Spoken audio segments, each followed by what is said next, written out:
Hey guys, Aaron Cybertron Zhang here, and today I'm bringing you Game 2 against Ryan, also known as rhuntern. He's a VGC YouTuber, definitely underrated, so check him out in the description below if you do not follow him already. But anyway, yesterday I uploaded Game 1 against him, and of course this is Game 2. Now one thing that's important to note in a best 2 of 3 series is of course you play it a bit differently than best of 1s, you know? Even if you lose Game 1, you can learn a lot of valuable information, and I was fortunate enough to win Game 1, and I learned a lot about his team, so this is really crucial for me going forward.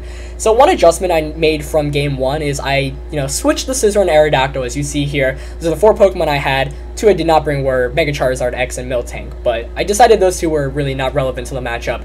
I knew that the 4 Pokemon I had would beat any of his 6, but I knew that I'd have to conserve the Scizor a bit more. In the first game, I also learned his Charizard does not carry Heat Wave or Overheat, meaning that my Mega Venusaur can take the stab-boosted Flamethrower from Charizard Y, even under Sun. So I decided that my best lead matchup by far was Aerodactyl and Venusaur, no matter what he decided to lead with, and I said to myself, hey, if he leads with Charizard, then I can severely punish him with my Aerodactyl. Scizor was great for closing up the match. In the first game, I was lucky enough to get a bunch of Swords Dances up, and it was crucial in beating the Charizard, but I don't want to risk that this time. So I went with the same Pokemon, but I brought Aerodactyl as my lead this time.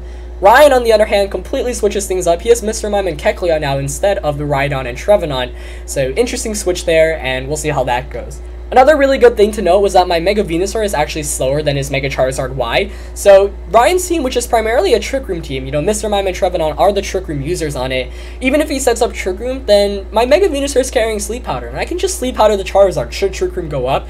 So when I first saw his team in Team Preview, I was really worried because I assumed the Charizard was as slow as possible. But having this knowledge going forward is really important because it means that I won't be that concerned about Trick Room going up at any point. But basically, that was my mentality of the best 2 of 3, using what I learned from Game 1, going into Game 2, and that's why I made the adjustments I did. So without further ado, let's finally get into this battle.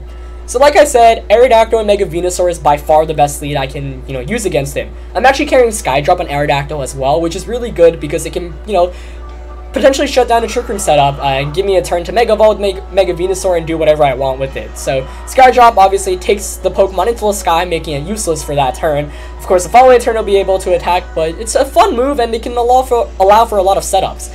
Now he's going to lead with Mr. Mime and Charizard. This is a really good lead matchup for me, except for the fact that Mr. Mime is probably carrying Wide Guard. You often see Icy Wind on it because it's a great speed control move, but in this case, on a Trick Room team, probably not going to carry Icy Wind because you don't want to lower the speed of your opponent's Pokemon. So I do anticipate the Wide Guard this turn, but I make a pretty silly misplay right from the get-go. The Wide Guard coming from Miss Mime, nicknamed, is going to prevent any Rock Slides. Of course, like I said, I did predict this, so I went for the Skydrop, but at the time I completely forgot that Skydrop actually does not affect Flying type attack Pokemon, and I misclicked here, so I Sleep Powder the Charizard instead of the Mr. or Miss Mime. So as a result, I'm not able to do any damage, and I basically waste the first turn completely. He gets an Ancient Power off onto my Aerodactyl. I was surprised to see that, but it made a lot more sense once the Dazzling Gleam came out, and now I'm saying to myself, wow, what did I just do? I had an excellent lead matchup, and I just lost my Aerodactyl again. Same mistake in Game 1, so I'm really kicking myself in the head right now, especially because I, 1, forgot Skydrop didn't affect Flying types, and 2, did not target the right Pokemon, obviously, with Sleep Powder. I misclicked there, but I said to myself, alright, my position really isn't that bad still, so I'm not going to complain, especially because I bring out my Rotom Wash, which can take a Solar Beam and Thunderbolt to Mr. Mime for the KO. Now, Rotom Wash here surprisingly outspeeds the Mr. Mime and Charizard, so that's good to know because it means I can actually Thunderbolt the Charizard in the future. Charizard is going to get a Flamethrower off, of course boosted by Stab in the Sun, but Mega Venusaur with the Thick Fat ability is rather clutch and is able to hang on with 21 HP. It's going to hit a huge Sleep Powder here, negating that Charizard, which is really, really big. Because I'm slower than Mega Charizard, it means that the Charizard slot this turn is basically going to, I can completely target that slot. So I go for the Thunderbolt here. He doesn't switch out, which is really good for me as I bring it down to around 25%. Of course, he's going to stay asleep for the first turn. Here I went for the Synthesis because I knew Mega Venusaur was my key to basically winning this entire matchup. I did not want Mega Venusaur to faint from an attack from that Kecleon, for example, the Rock Slide like you do see here, as Kecleon's Protean is going to activate. Of course, Protean is a really interesting VGC ability. The only viable Pokemon I've seen it on so far is Greninja, but Greninja is really frail, so it's kind of cool to see Kecleon use it here. Kecleon, of course, does have that Life Orb to even increase its damage output, but you see there, even with the Life Orb and the stab boosted attack, still not doing too much.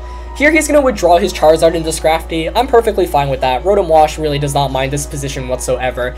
In the first game, I learned that the Scrafty is actually carrying Rocky Helmet and not Lumberry, so that's really good to note as well, because it means I can just, Will-O-Wisp it at any point and just shut it down completely.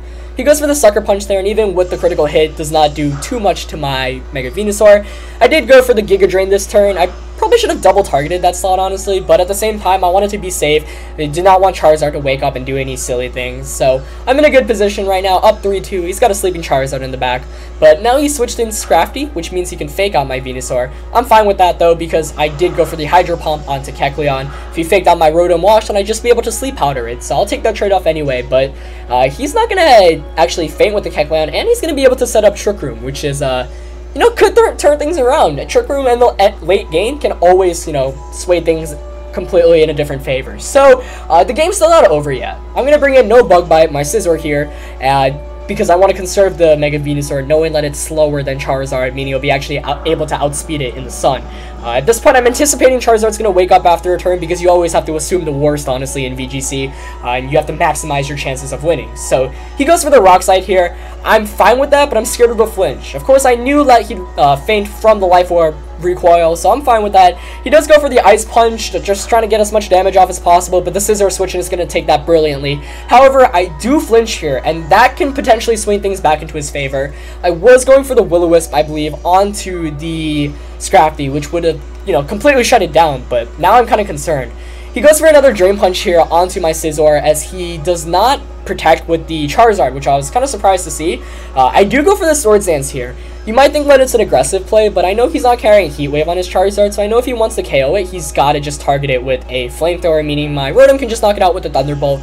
So it's a rather safe play. Charizard is actually going to wake up, which is huge for him if he wants to win this battle. I think if it didn't wake up there, I would have won the game directly, but waking up there gives him a huge chance of winning, and it sways things completely back into his favor. But I do have Scizor now, and Scizor really is the key, especially at +2.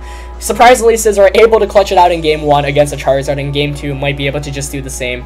Here he does go for the Protect with Charizard, and he goes for the Ice Punch on the Venusaur, but Venusaur with Thick Fat is able to take that. How amazing is that? I do go for the X-Scissor here. I actually double targeted the Scrafty this turn, not double targeting it. I went for the X-Scissor and Synthesis, knowing that the Charizard would almost guarantee to protect. I thought his win condition there was to Drain Punch my Scizor if he wanted any chance of winning, but by not Drain Punching, he basically allowed me to take the win from him. I was, trying to KO the Scrafty there. I don't pick up the KO, but regardless, because my Scizor was able to hang on, it means I'll be able to Bullet Punch the Charizard to KO, and now Venusaur can close the game up. So even though his Charizard woke up and he flinched me earlier on in the game, still able to clutch it out through some smart maneuvering.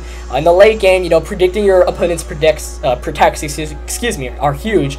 I thought Ryan, like I said, even if he didn't protect there, because of the Protect, I was able to win. If he just went for a Flamethrower, then obviously the game would have been pretty much over, but I think he really needed to Protect there.